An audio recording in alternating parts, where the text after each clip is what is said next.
আসসালামু আলাইকুম, সবাইকে স্বাগত জানাচ্ছি এটিএন এমসিএল নিউজে। সাথে রয়েছে আমি ইসরা জাহান দীপা। যাচ্ছি বিস্তারিত সংবাদে।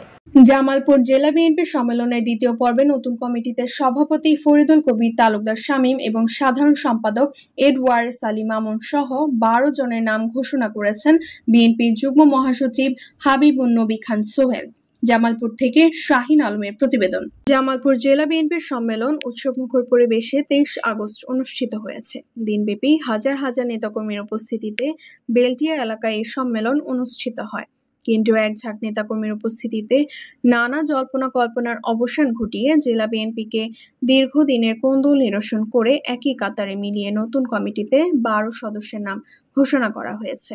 জেলা বিএনপির সম্মেলনে দ্বিতীয় পর্বে আনুষ্ঠানিকভাবে নবনির্বাচিত কমিটির 12 সদস্যের নাম ঘোষণা করেন বিএনপির কেন্দ্রীয় নির্বাহী কমিটির যুগ্ম মহাসচিব, বৃহত্তর ময়মনসিংহ বিভাগের দায়িত্বপ্রাপ্ত নেতা, জামালপুরের কৃতি সন্তান জননেতা হাবিবুন নবী খান সোহেল।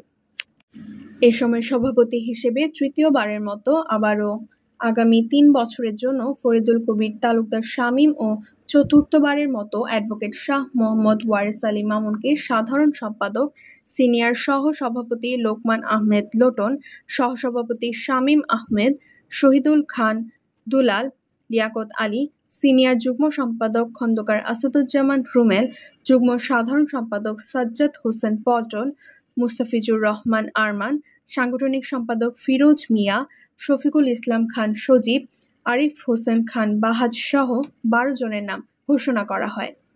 ঐক্যবদ্ধ বিএনপির এক পতাকার তলে থাকার জন্য বিএনপির ভারপ্রাপ্ত চেয়ারম্যান জানান তারেক রহমান এই সিদ্ধান্তকে স্বাগত জানিয়েছেন এবং তার সাথে কোষাধ্যক্ষ এম রশিদুজ্জামান মিল্লাত সহ জেলা তৃণমূল বিএনপি নেতাকর্মীরাও এ সময় নতুন কমিটিকে অভিনন্দন ও শুভকামনা জানান।